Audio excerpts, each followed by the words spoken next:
గౌరవనీయులైన మంత్రివర్యులు సీతక్క గారి సందేశం.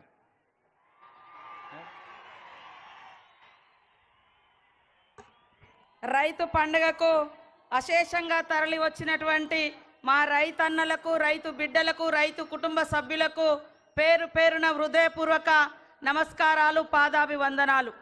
ఈ రైతు బిడ్డ, రైతు పండగ, ఈ మహబూబ్ నగర్ మట్టి బిడ్డ, ప్రజానాయకుడు మన ముఖ్యమంత్రి గారి ఆధ్వర్యంలో ప్రతి రైతు సంతోషంగా ఉండాలనేటువంటి లక్ష్యంతో వారు తీసుకున్నటువంటి అనేక విప్లవాత్మకమైనటువంటి మార్పులలో భాగంగానే ఈరోజు దేశంలో ఏకకాలంలో 18,000 కోట్ల రూపాయల రైతుల రుణమాఫీ చేసినటువంటి ఏకైక ప్రభుత్వం మన ప్రభుత్వం, కాంగ్రెస్ ప్రభుత్వం. ఈ మట్టి బిడ్డ రాజ్యమేలుతున్నటువంటి ప్రభుత్వం అని ఈ సందర్భంగా తెలియజేస్తా ఉన్నాను. రైతన్నలందరూ ఒక్కసారి ఆలోచించండి. ఎప్పుడైతే రైతు రుణమాఫీ స్టార్ట్ చేసినామో మరి మూలకున్నటువంటి బీఆర్ఎస్ నాయకులు వచ్చి రైతులను రెచ్చగొట్టే పని చేసిర్రు. అయ్యా, నేను అడుగుతా ఉన్నా, 30,000 కోట్ల రుణాలు మాఫీ ఎందుకు చేయలేదని ఈ రోజు బయటకు వచ్చి మాట్లాడుతున్నారే. మరి 10 సంవత్సరాలలో మీరెందుకు ఈ 30,000 కోట్ల భారం రైతుల మీద ఉంటే ఎందుకు మాఫీ చేయలేదని నేను అడుగుతా ఉన్నా. ఈ 30,000 కోట్ల భారం కాంగ్రెస్ ఇచ్చిన భారమా? ఈరోజు వచ్చి సంవత్సరం తిరగక ముందే మరి 18,000 కోట్ల రుణాలు మాఫీ చేసినాం. కానీ బీఆర్ఎస్ ప్రభుత్వ హయాంలో 2018 నుంచి 23 వరకు వాళ్ళు చేసింది 5 ఏళ్లలో కేవలం 11,000 కోట్ల రుణాలే.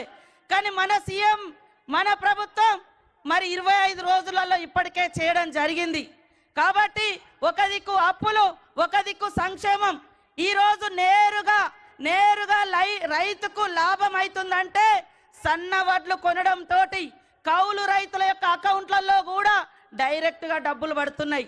ఆనాడు ఉచిత కరెంటు ఈ రాష్ట్రంలో ప్రవేశపెట్టింది వైఎస్ఆర్ గారు. ఆనాడు సోనియమ్మ గారి ఆదేశం మేరకు ఏకకాలంలో దీర్ఘకాలిక రుణాలను మరి తాత్కాలిక రుణాలను కూడా మాఫీ చేసింది కూడా ఆనాడు కాంగ్రెసే. ఈ రోజు కూడా ఆ ఘనత కాంగ్రెస్ అని సందర్భంగా తెలియజేస్తా ఉన్నాను.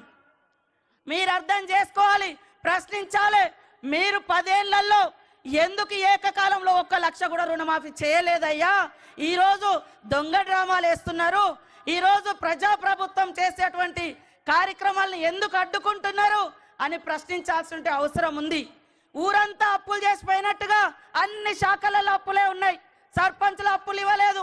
రైతుల మీద 30,000 కోట్ల రూపాయలు రుణభారం పెట్టిపోయిండు. అదే విధంగా ఉచిత విద్యుత్ ఇచ్చినా అని చెప్పిండు.